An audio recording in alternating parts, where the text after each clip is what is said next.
Bunlar anlamıyorlar ama bu Kobani'nin düşmemesi lazım. Hepimizin felaketi olacak, farkında değiller. Biz yine de gidelim, konuşalım, anlatmaya çalışalım. Önemini, zaruretini anlatmaya çalışalım. Halen anlamamışlar. Biraz önce bu kürsüde konuşan milliyetçi muhalefet lideri, gücünüz yetiyorsa gidin IŞİD'e karşı savaşın. Niye bizden savaşmamızı istiyorsunuz diyor. Halen anlamamış bak. 30 gündür anlatıyoruz, anlamamış. Senin anlayabileceğin sadelikte anlatayım. Bunu söyleyen zat.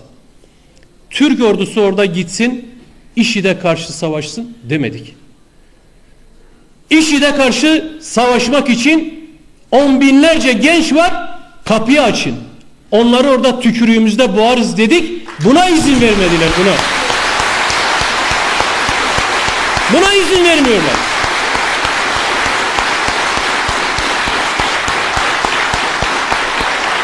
Yalvaracak konuma gelmişiz.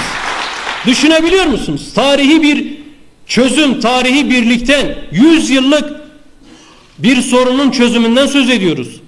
Kürt halkının, Türk halkının, bölgedeki Arap'ın, Ermeninin, Süryaninin, Ezidinin, Şii'nin hep bir arada yaşayacağı yeni bir çözüm arayışından söz ediyoruz.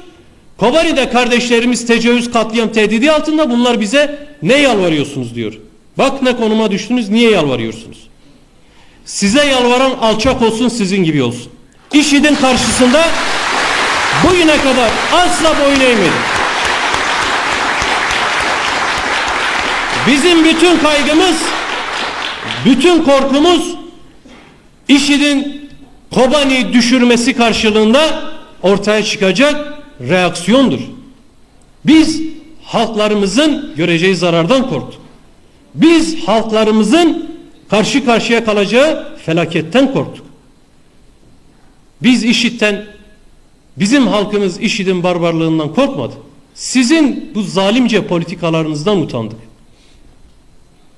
Kardeşiz diye 1000 yıllık kardeşlik teranesi adı altında yaptığınız hakaretlerden, küfürlerden, tehditlerden utandık. Ortada bir ayıp varsa budur işte.